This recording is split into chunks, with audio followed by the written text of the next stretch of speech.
Hi, I'm Tom from Dignity Lifts. Welcome to the CL1 commercial lift assembly video. I'm going to show you how to put your CL1 together and how to use it. You're probably calling from a nursing home or hospital where this lift will be used to go from room to room, helping people with their toileting. That's what it's for. It works with 18-inch toilets and it works quite well. It is cordless. It uses a rechargeable battery, and I'll show you how to assemble it. So when your lift is in the box, once you pull it out of the box, it should look like this. It should be fully assembled. The seat is on it, the battery is in place, all the actuators and everything are together. It just needs a few things. The parts you want to finish the assembly are actually going to be located in this commode bucket down here. How do you get to the commode bucket? Find your remote control. It's in a separate box inside the big box. Plug it in the back here, and then you can use the up button to lift the seat, and you can either access the commode through here, or if you lift it a little bit, you can remove the commode from the rack, from the lift, and put it aside. That's the way I like to do it.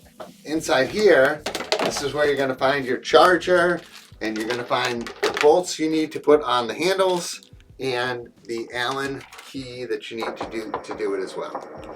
You're going to find there's 8 screws, and then there's 8 tabs to put into those screws so that they remain kind of easy to clean. And then you're going to have 2 of these handle-like objects. We're going to install the handle. This portion goes toward the front. You're going to position it in place. You see the holes line up, and notice how I've got 4 screws all ready to go. This is because this thing can be a little wobbly, so I like to have the screws ready so that I can just kind of get them piloted, and that will hold the handle in the right spot. So the holes are countersunk.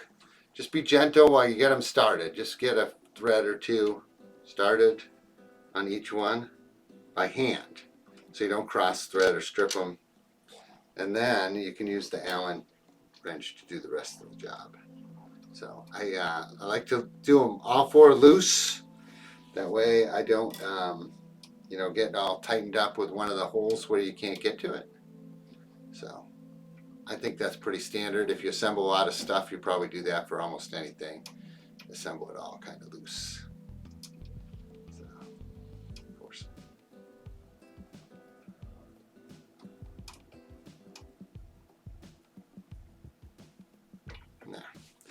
Now I've got all 4 loose, and take the Allen wrench.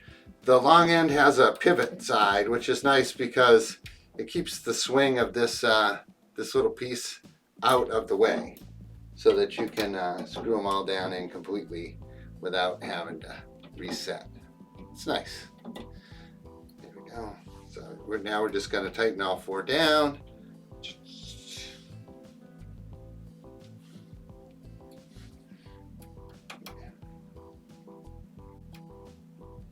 Star pattern never hurts, right? Crissy-crossy. And then I've got them all fairly tight. And then I'm just going to apply that final little bit of torque by using the long end here, here.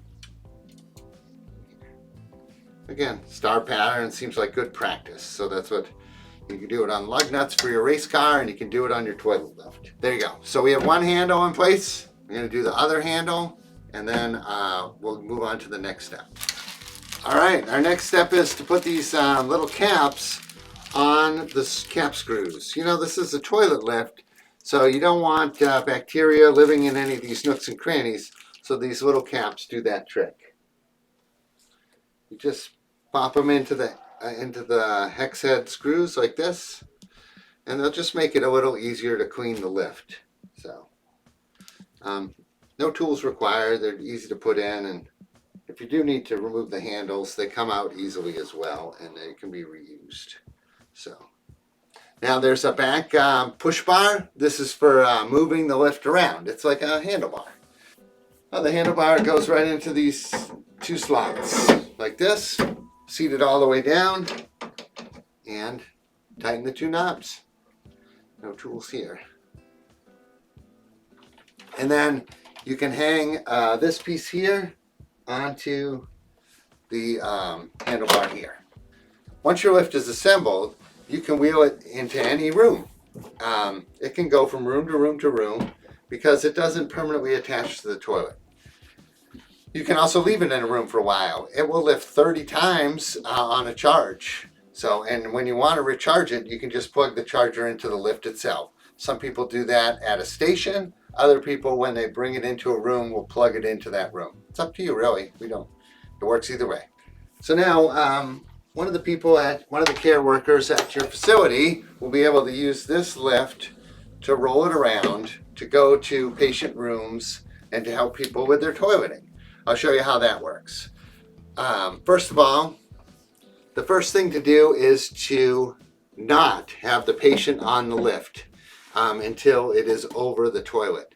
The reason you do that is because if anything is hanging down here, hanging things, and you try to roll the person over the lift, you're gonna sort of give it the guillotine method. So don't do that. So leave the seat down, nobody in the lift, and you wheel it over the toilet, straight on, like that. When it's lined up, looks good, right? Step here, and that will lock the wheels in place. Then this control here is meant to use by either an aide or by the person themselves. The up button makes it go up, and the down button makes it go down. It's pretty straightforward, and it's very helpful. This is a great lift for facilities where people might need an extra hand, facilities where there might be employees that are on lift restriction, where they can no longer lift people, but they want to be able to help with the toileting needs. So this is the Dignity Lift Commercial Lift, the CL1. It's a commercial lift because it's meant to be rolled from room to room, and also because it only works with the 18-inch ADA style toilets. It's a little larger than our other lifts too, so it doesn't quite fit into home bathrooms very well. But in facilities where they have an ADA bathroom, just right. So I'm Tom from Dignity Lifts. If you have any questions, visit us at dignitylifts.com. Thank you.